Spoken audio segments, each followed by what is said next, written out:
Hi, this is the Octatrack Mark II. The first Octatrack was released 8 years ago, and Mark II has a better screen and external improvements, but it has the same internals.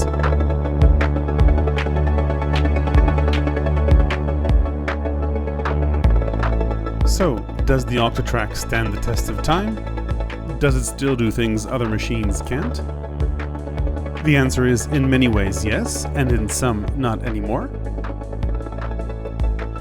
In this video, I'll look at my top 10 favorite features in the Octatrack, and then I'll take a look at the interface to give you an idea of whether it's simple to use or not. We'll get back to this gem later, but let's start with my top 10 favorite features in the Octatrack. The first standout feature is the ability Octatrack has to run a programmed sequence like this, and then live loop while the sequence is running. Let's take a look at what that sounds like.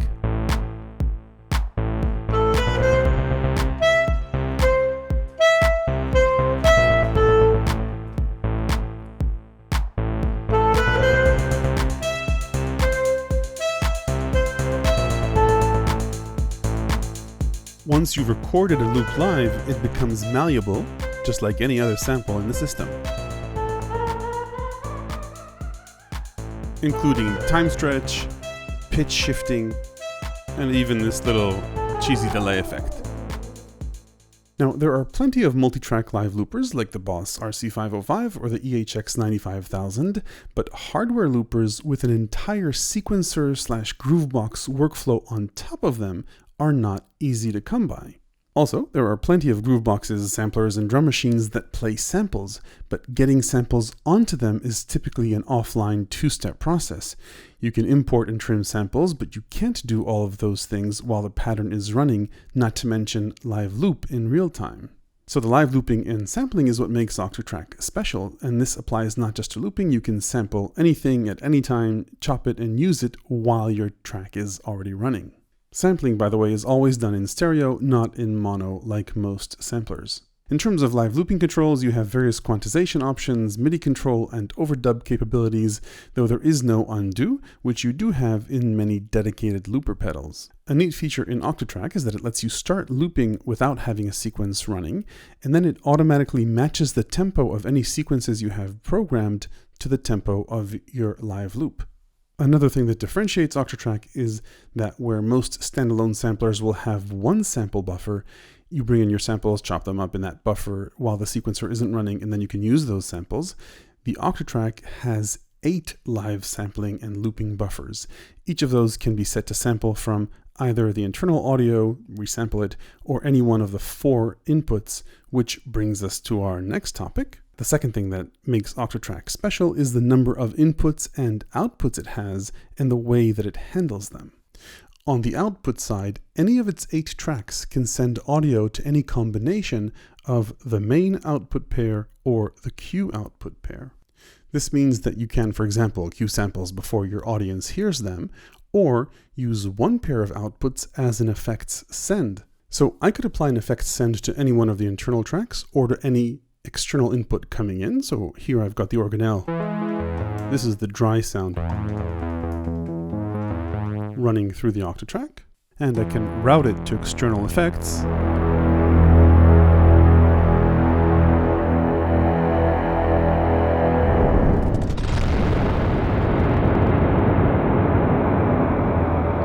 The effects don't need to be modular effects, of course. Any guitar pedal or other effect pedal will do. Any of the tracks, not just the inputs, can be routed to effects. And that's really cool because you don't need to be limited by the onboard effects on the Octatrack. Finally, if you wanted to run a quadraphonic set, you could do that too by connecting a single speaker to each of the 4 outputs of the Octatrack. On the input side, Octatrack also has 2 pairs of inputs. Each input can be either looped, sampled, or run live through the onboard effects, which means you can bring up to 4 mono instruments or up to 2 stereo instruments and have Octatrack be your central mixing and effects hub for them. So the physical input and output flexibility is nice. It should be noted though that the Octatrack doesn't support sending audio over USB, like say the Digitak does, on a per track basis with overbridge, so you can't record each of the 8 tracks individually simultaneously for mixing on a DAW later on.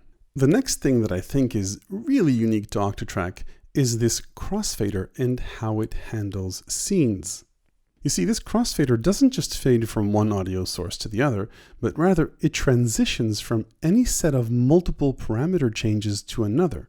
These sets of parameters are called scenes, and not only can you transition between 2 scenes, you can store up to 16 scenes simultaneously and go from one to the other as you load up different scenes into either slot A or slot B. So let me give you an example. I've got this loop going on here, and the scenes aren't configured to anything. Now let's configure scene B to pitch this sound down by 2 semitones.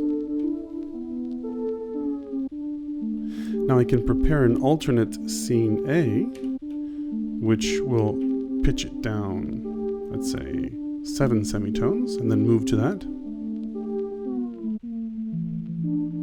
Then I can load up the original scene here, or a clean scene here, and then go back to it. Now you can apply this to any other parameter as well. Let's say, for example, the filter. So if I wanted this to behave this way over here, so I would close the filter. Let's add some resonance to it. So we're both pitching the sample and moving the filter. Maybe that was a bit too extreme.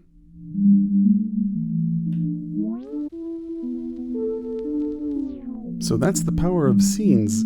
Change as many parameters as you like and morph from one to the other and have up to 16 of those simultaneously. Okay, let's move on to feature number 4 that I think makes the Octatrack stand out, and that is its ability to change the time and pitch of a sample independently. Let me explain. The way most samplers work naturally is that they can play samples either both faster and at a higher pitch, or slower and at a lower pitch. So I'll use the sample of Loopop Jr. that we sampled before. This is the normal saxophone as it was sampled, and if I try to pitch it up, it'll also play faster, and if I try to slow it down,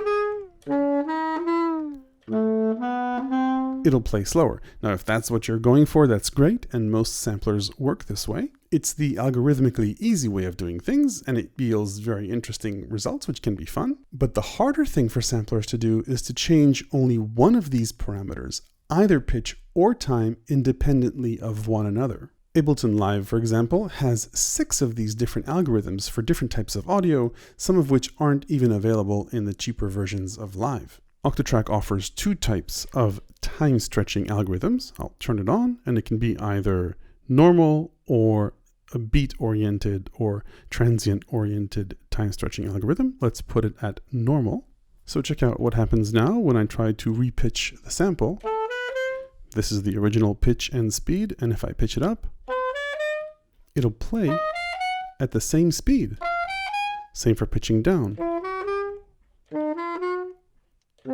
Same speed, just different pitch. You can see that at the extremes, doesn't sound so great, but at most spots in between, it's okay. So that's changing pitch independent of time, and I could do the same thing for the rate. I can time stretch it, so it will sound like this as we play it slower.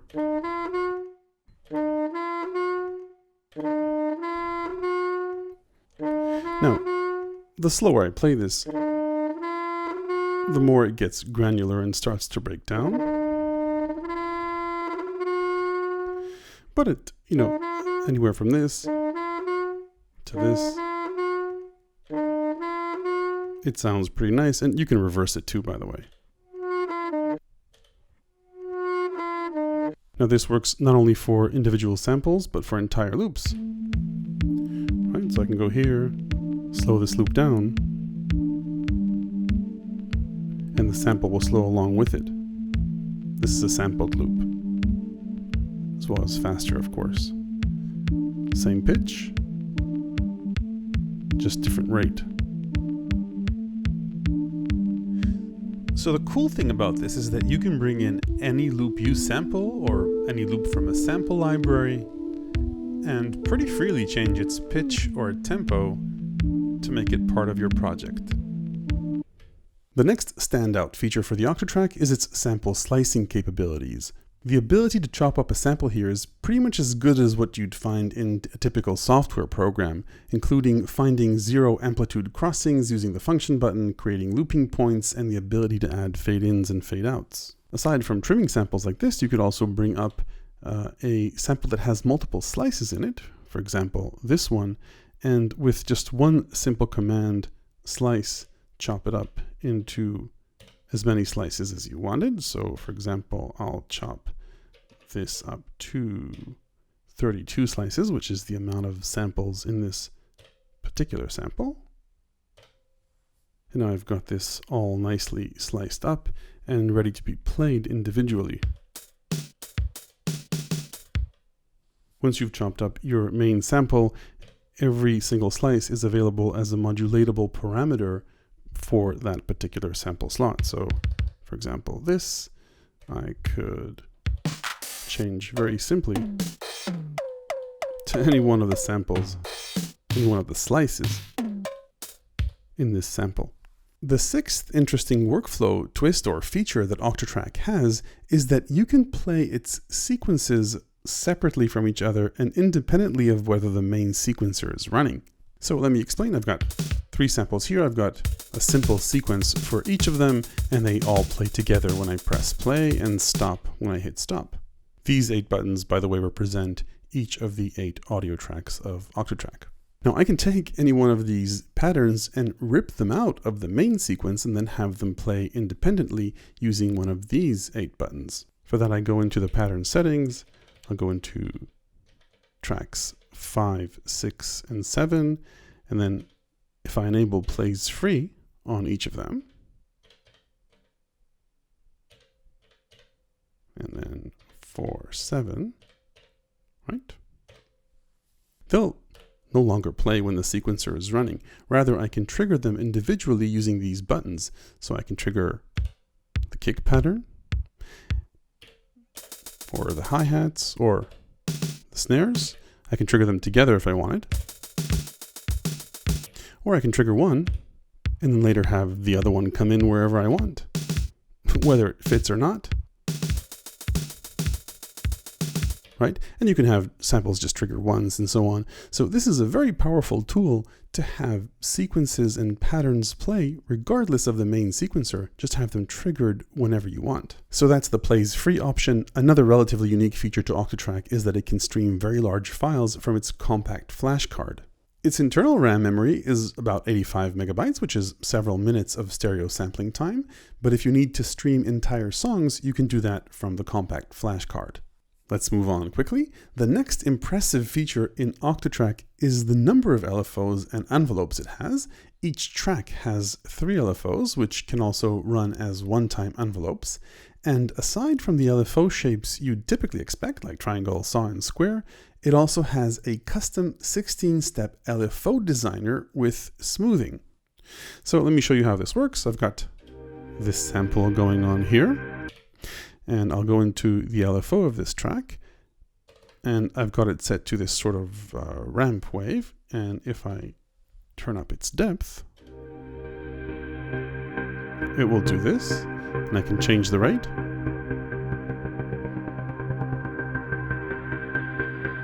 Right?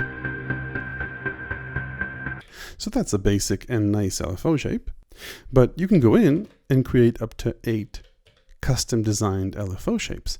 So this is a little thing that I created, and then if I go ahead and choose that as my LFO, and let's hear the sound again. Right.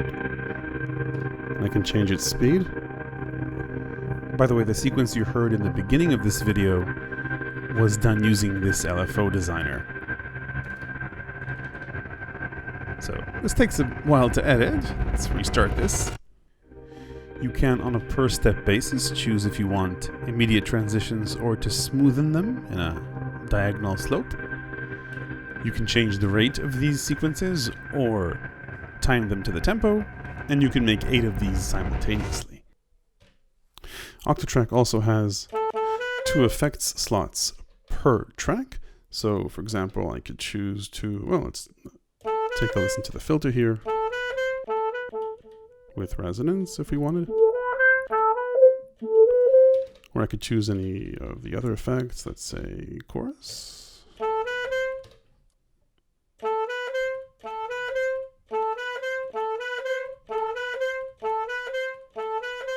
And the second effects slot has delays and reverbs, which the first doesn't. So let's take a listen to these.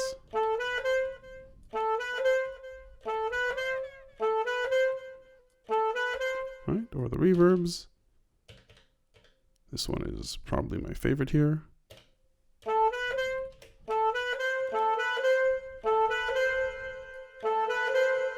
By the way, if you want to chain more than 2 effects, you can add a neighbor track next to the original track and layer more effects on top of those that are in the current track.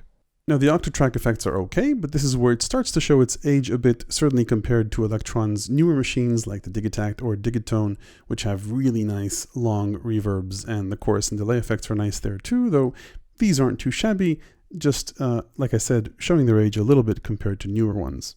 Finally, the Octatrack has all the sequencing options you'd expect from an Elektron box. Now, I won't explain these as I've done so in previous tutorials, but overall, you can expect things like unlimited parameter locks or motion sequencing, as it's known on other instruments, conditional trigs, which are steps that can trigger based on a certain probability or number of loops, an 8-track MIDI sequencer alongside the 8-track audio sequencer with an arpeggiator and MIDI LFOs as well as CC controls.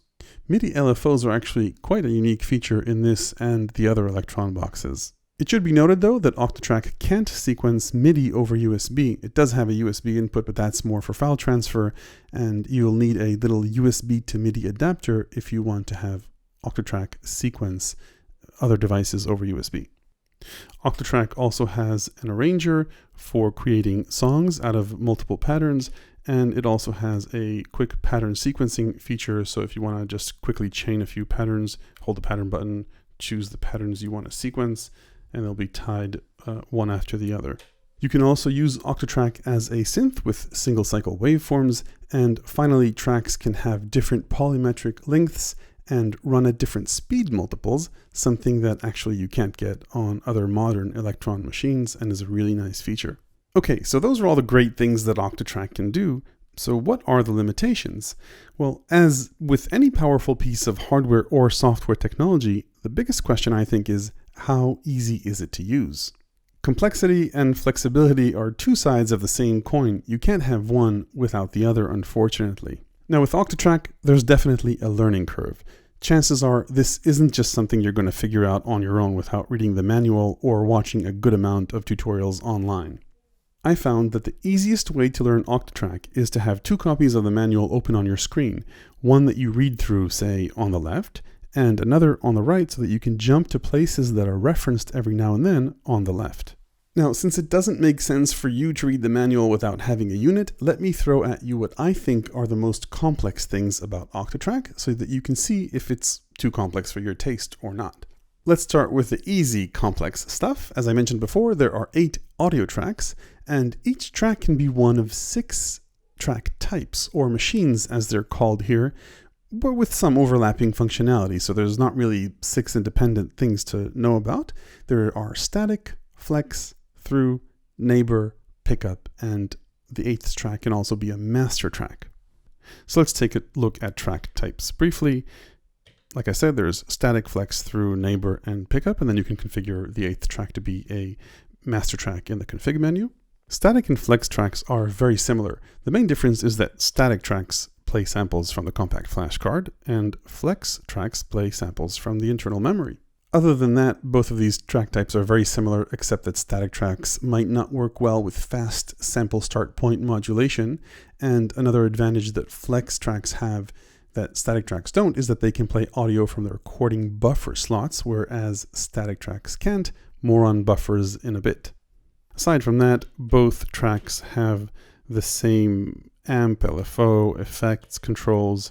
Everything is pretty much the same. They can both slice, time stretch, and have their own slots, which we'll talk about in a bit. The next type of track is through tracks. These are quite simple. They just process incoming audio from the inputs and apply effects to them. Then there are neighbor tracks, which are like through tracks, but for the audio coming out of the track immediately before them. You use neighbor tracks to apply additional effects if what you have on your track isn't enough. Then there are pickup tracks or pickup machines, which turn tracks into loopers. There are 3 looping modes. One is called 1, the other is called 1-2, and then another is called hold. These are just different ways of starting and stopping the looper. And then finally, like I mentioned before, other than these 5 track types, track 8 can be a master track, in which case its effects will be applied to all the other tracks as well as any audio coming in from the external inputs. By the way, you can tell which track is which by these little letters here on screen. So F stands for flex track, P is a pickup track, N is a neighbor track, T is through tracks. And then you can see which tracks are playing or not with these little arrows here or squares. And when you're in MIDI mode, it will show you which tracks are active MIDI tracks and what channel they're assigned to. Okay, let's move on to the next somewhat complex topic, and that's slots. Now, other Electron machines work this way too. Since the compact flash card can contain an endless number of samples, sample slots are a quick way to bring samples into a project for faster access and for sound locking. And don't worry, I'll explain what sound locking is, but first let me explain slots. On Octatrack, you get 2 groups of these slots, 128 static machine sample slots and 128 flex machine slots. Remember, static machines stream samples from the flash card and flex machines play samples from the faster internal RAM. So if we take a look at this project, you can see track 1 is a static track and track 4 is a flex track. If I go into track 1's slots, all of these are the samples that are loaded up into the static slots. And if I go to this track, you can see the slots or samples loaded into the flex slots. So you've got to have samples in slots before you can use them, and then you can sequence them on the timeline. But the nice thing is that you can then, on a per step basis, change the samples to anything you want. And this is on just one track. Now, if 128 static samples and 128 flex slot samples sounds a little bit limiting to you, just to make things slightly more complex, remember before I showed you how each sample can also be sliced up into 64 different slices? Well, if you really wanted, you could get thousands of different samples into a single project this way by bringing in 128 samples into whichever track you wanted and then further slicing those samples up. Okay, let's move on to another Octatrack concept you need to understand to make the most of it, and that's recorders and buffers. Now, as I mentioned earlier in this video, you can record into up to 8 tracks simultaneously. The elements that take care of sampling are called recorders, and each track has a recorder, and these recorders sample audio into their recorder buffer, which lives in the RAM. Recording buffers are only accessible by pickup machines or flex tracks. And if I go into the slots here, you'll see that other than the slots 1 to 128, if I go above slot number 1, I'll start seeing the 8 recording buffers. Now you can assign any flex track to any recording buffer, but really I think the easiest way to think about this is just that each audio track has a recording buffer, and you can sample into that buffer, loop into that buffer, or play back from that buffer. If you want to sample into any one of the 8 recording buffers, you simply use any one of these buttons and hit record based on where you want to record from, whether it's inputs A and B, C and D, or resample from the internal audio. And live looping works slightly differently. You choose which inputs you want to sample or which internal source you want to sample using these controls here, right? Choose which of the inputs, whether it's both as stereo or summed up into mono tracks. And Again, this may not seem trivial, but I guess you get used to it after you use it a bit. Moving on, parts are probably the most intimidating concept in Octatrack, but here too, once you understand it, it's quite simple. Actually, I think it would have made things much easier if rather than parts, they would have called them sound kits or just kits. Now, you can live a full and happy life using Octatrack without bothering with parts at all. In this case, all you need to understand is that in every bank of 16 patterns, all 8 tracks will share the same samples and machines. They'll just have different pattern variations, but will use the same core sounds. Typically with other groove boxes, that's how they treat an individual pattern. It will contain everything you need to know about how to play it within the pattern itself, which samples, their pitch, sequence, and so on. Octatrack works differently. To make an analogy, patterns are like sheet music and parts or kits are the instrument you play the sheet music with. This separation actually gives you more flexibility, but as I mentioned before, flexibility comes with complexity. The purpose of this is that you have a few patterns that use the same samples. You don't need to reallocate the samples for every pattern. And if you want to swap out your kick or snare, you do that just once in the part or kit rather than on each and every pattern. So if parts are too complex, just ignore it. Use a different bank for every set of samples you want to use. But if you did want to use parts, you could assign different kits to different patterns in a bank. So for example, in this particular bank, you can see that these sequences or these patterns use part 1, and then they move on to part 2, then these use part 3, and then these use part 4. Okay, the last somewhat complex topic I wanted to cover is the different functions of these trig keys. Like I mentioned before, by default, these 8 trig keys trigger the different track sounds, and these will trigger plays free sequences if you enable that on a particular track. However, you can change the function of the trig keys to a number of other layouts, and you do that by holding function and pressing the up and down keys. In which case, what you see happens is these parameters will sort of shrink in size, and then the bottom half of the screen will tell you what the trig keys do. So chromatic mode, for example, simply plays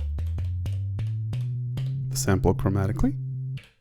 Slots mode it's not a slot machine, sorry, will give you access to all the different slots that are available for the particular track type. So here I've got 5 different slots occupied. And then slices will do the same thing, but for slices. If I pick a track that has slices, like this one, for example, right, you can see these are the first 16 slices, and then if I hit this button, I go to the second slot of 16 slices. Then there's the quick mute controls, which lets you mute either audio or MIDI tracks. And then finally, there is the freeze delay control. This is what I use to mess with the delay timing of the saxophone in the intro to this video. So if you ask me, those are the hardest things to know about the powerful but complex Octatrack. There are plenty of other important settings I didn't cover, but you can figure those out as you go along. So does it stand the test of time? While there are some competitors gaining on it around the corner, like the Deluge and MPC Live with their own advantages, I think that the particular workflow and set of features in Octatrack makes it an interesting instrument even 8 years after it was first released. If you want to explore some advanced sampling ideas, check out my constantly updated book available to people who support this channel on Patreon. If you have any questions about Octatrack, feel free to leave a comment below. And if you like this style of reviews, please hit like and click subscribe and ring the notification bell to make sure you don't miss the next one. Thanks very much for watching.